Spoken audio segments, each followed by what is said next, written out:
श्री सद्गुरु महाराज की जय। प्रातः स्मरणे अनंत श्री विभूषित परमाराध्य संत सद्गुरु महर्षि में परमहंस जी महाराज का प्रवचन। भाठा से शीरा चलो, इस प्रवचन का दूसरा अंतिम भाग। तत्व रूप में चेतन आत्मा वैसी ही है जैसे परमात्मा। परमात्मा का यह अभिन्न अंश है। ईश्वर अंश जीव अविनाशी, चेतन अमल सहज सुख राशि। आँख को जैसे आँख से ही पहचानते हैं, बीच में आईने का साधन लेकर, उसी तरह चेतन आत्मा अपने को और परमात्मा को पहचानती है। इस तरह परमात्मा का ज्ञान जानना चाहिए। इसको जो भूल गया वह वैसा ही है जैसे कि कोई यात्री निर्दिष्ट स्थान को नहीं जानकर केवल यात्रा ही यात्रा करता है, किंतु जो निर्दिष्ट स्थान को जानकर चलेगा वह अवश्य वहां पहुंचेगा। उस ईश्वर की भक्ति हम कैसे करें? यहाँ तो हम मन बुद्धि का संग होकर भी कुछ कर सकते हैं। हमने जान लिया कि हम शरीर इंद्रिय से परे हैं, फिर भी बिना शरीर इंद्रिय के हम यहाँ कुछ कर नहीं सकते। फिर उस अव्यक्त परमात्मा में अपने को हम कैसे लगावें? मैं कहता हूँ, महाभारत की एक कथा सुनिए।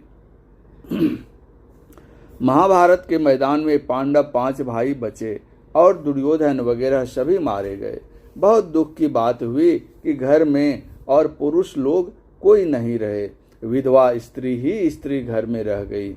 युधिष्ठिर बहुत दुखी हुए और वे कहने लगे कि इस तरह के राज्य भोग से जंगल में जाना ही अच्छा है।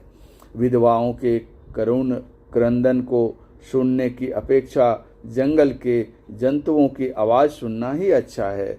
इस तरह युधिष्ठिर को बहुत दुखी देखकर व्यासदेव जी ने उनको बहुत समझाया और उनको यज्ञ करने की कहा।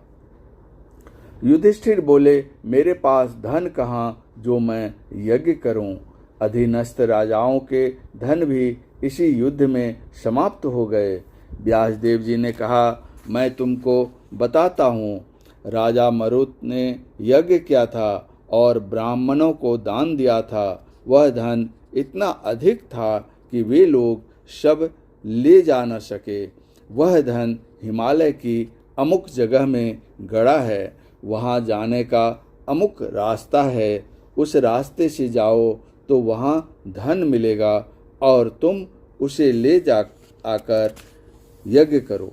5 भाई पांडवों ने व्यासदेव जी के वचन में विश्वास किया।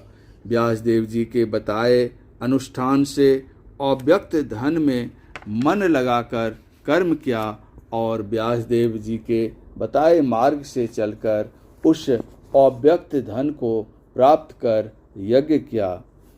इसी तरह संतों के वचन में विश्वास करके और यह जानकर कि उपर्युक्त अव्यक्त परमात्म स्वरूपी केवल चेतन से आत्मगम्य है और 3 अवस्थाओं में रहते हुए मन बुद्धि आदि इंद्रियों का ज्ञान होता है, इसीलिए चौथी अवस्था में उससे भिन्न ज्ञान होना चाहिए। अतएव तीनों अवस्थाओं के आगे चौथी अवस्था में पहुँच होनी चाहिए।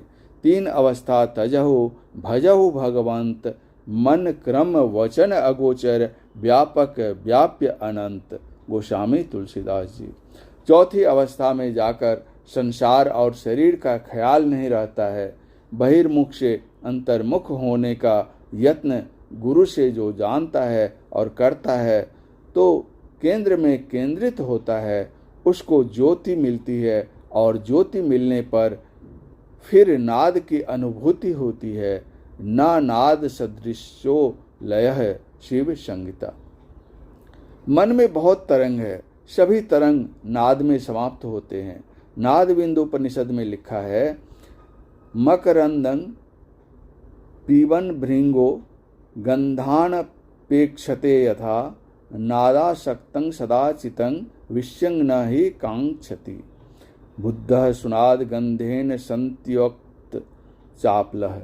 अर्थात जिस प्रकार मधुमक्खी मधु को पीती हुई उसकी सुगंध की चिंता नहीं करती है, उसी प्रकार चित्त जो नाद में सर्वदा लीन रहता है, विषय चाहना नहीं करता है, क्योंकि वह नाद की मिठास में वशीभूत है और अपनी चंचल प्रकृति को त्याग चुका है। नाद ग्रहण तश्चित मंत्रंग भुजंगमः विस्मृत्य विश्वमेकाग्रह कुत्र चिन्ह धावतः। नाग रूप चित्त नाद का अभ्यास करते करते पूर्ण रूप से उसमें लीन हो जाता है और सभी विषयों को भूलकर नाद में अपने को एकाग्र करता है। मनोमत गजेन्द्रस्य विश्वोद्यानचारिणः नियामन समर्थोऽयं निनादो निशितांकुशः। नाद मदांध हाथी रूप चित्त को जो विषयों की आनंद वाटिका में विचरण करता है, रोकने के लिए तीव्र अंकुश का काम करता है। नादोंतरंग शारंग बंधने वागु रायते अंतरंग समुद्रस्य रोधे विलायते पीवा। मृग रूपी चित्त को बांधने के लिए यह नाद जाल का काम करता है। समुद्र तरंग रूपी चित्त के लिए यह नाद तट का काम करता है। शंकराचार्य ने नादानुसंधान की स्तुति की है।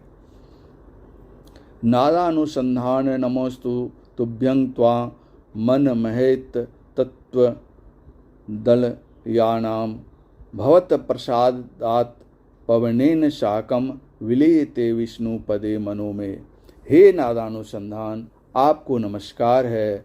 आप परम पद में स्थित कराते हैं। आपके ही प्रसाद से मेरा प्राण वायु और मन ये दोनों विष्णु के परम पद में लय हो जाएंगे। यह नादानुसंधान है जिससे मन शम को प्राप्त करता है। भगवान श्री राम शबरी से कहते हैं, सकल प्रकार भक्ति दृढ़ तोड़े। श्री राम ने शबरी को बहुत ऊंचा करके दिखाया। भक्ति के लिए मोटा मोटी जितनी बातें हैं उससे कितनी अधिक सूक्ष्म बातें हैं। इसलिए गोस्वामी तुलसीदास जी ने कहा है, अपने को जल में मछली की तरह उल्टो, भाठा से शीरा चलो। शक्कर और बालू को अलग अलग करने का अर्थ जड़ चेतन को अलग अलग करके जानना है। यह संसार स्त्री और पुरुष का है। इन दोनों से संसार होता है। इन दोनों में से किसी को हटा दो, संसार नहीं रहेगा।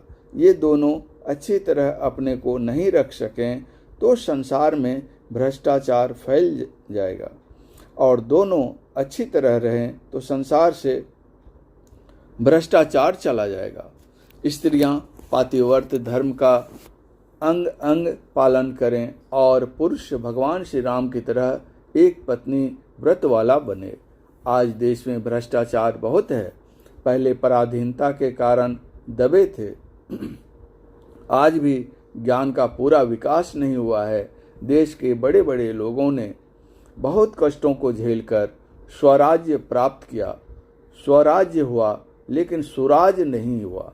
सुराज में चोरी डकैती व्यभिचार घूस आदि का लेना देना नहीं होता। आज देश में देखो कितना अत्याचार फैला हुआ है। इसको रोकने के लिए सरकार का कितना खर्च होता है। स्त्री पुरुष दोनों अपने को संयम में रखो तो सभी ठीक होंगे। यह कानून के डंडे से ठीक नहीं हो सकता। कानून का डंडा टूट जाएगा, ठीक नहीं हो सकता। जहाँ ईश्वर की भक्ति है वहाँ बौद्धिक बल मजबूत होता है। ईश्वर भजन कीजिए, सदाचार का पालन कीजिए, अपने अंदर चलो। चाहिए अच्छी अच्छी चीज़ों को लेना और गौण वस्तुओं को छोड़ते जाना। गुरु नानक ने कहा, भक्ता की चाल निराली, और कबीर साहब ने कहा, भक्ति सतो गुर्ग आने। संत लोग केवल कह गए ऐसी बात नहीं, वे स्वयं कर गए और कह भी गए। थोड़ा भी करो तो बुनियाद होगा, इसलिए करो, अवश्य करो। परम पूज्य गुरुदेव का यह प्रवचन उत्तर प्रदेश के इलाहाबाद के सिविल लाइन स्थित सत्संग भवन के प्रांगण में दिनांक 1/10/1963 ईस्वी को रात्रिकालीन सत्संग में हुआ था। श्री सद्गुरु महाराज की जय।